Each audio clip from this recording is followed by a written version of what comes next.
Assalamualaikum warahmatullahi wabarakatuh. Salam, Om Swastiastu, Namo Buddhaya, salam kebajikan. Saya Ahmad Fairuz Davidson dari Sekolah Menengah Atas Terpadu Krida Nusantara ingin membagikan hasil saya tentang buku yang berjudul Indonesia, Negara Terbesar dalam Lingkup ASEAN.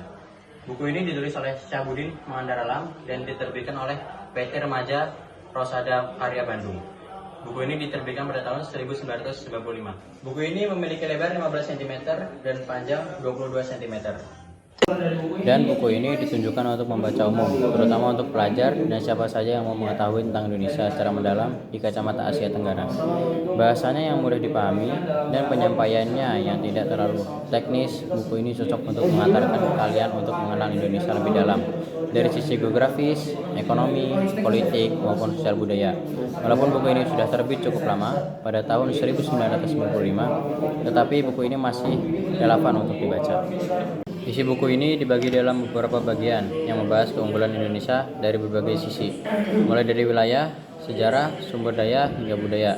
Pertama, penulis membahas soal luas wilayah Indonesia yang memang sangat besar, dengan lebih dari 13.000 pulau dan luas hampir 2 juta kilometer persegi. Indonesia menjadi negara kepulauan terbesar di dunia. Terletaknya pun sangat strategis, berada di jalur perdagangan dunia dan berbatasan langsung dengan beberapa negara tetangga. Kedua, dibahas juga jumlah penduduk Indonesia yang terbanyak di ASEAN. Ini tentu menjadi kekuatan tersendiri karena banyaknya penduduk berarti ada banyak potensi sumber daya manusia. Tapi di sisi lain, ini juga bisa menjadi tantangan jika tidak dikelola dengan baik. Ketiga, buku ini mengulas sejarah Indonesia dalam 3 bagian besar.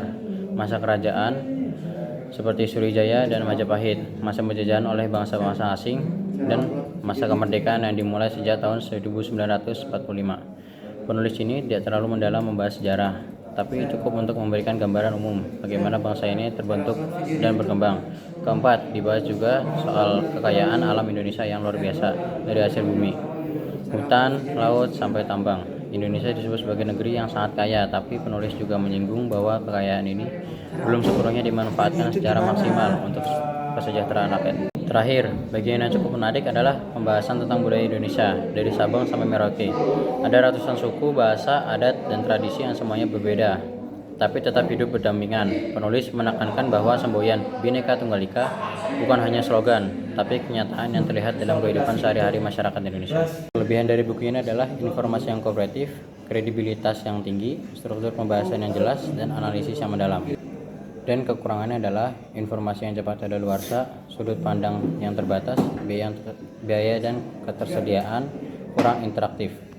Buku ini mengajak saya untuk merenungkan makna sejati dari kebesaran. Syahbudin berhasil membuat saya melihat bahwa menjadi yang terbesar tidak melulu soal jumlah penduduk atau kekuatan militer. Sebaliknya, kebebasan sebuah bangsa tetap pada kemampuannya untuk berempati, berdialog, dan memimpin dengan kearifan.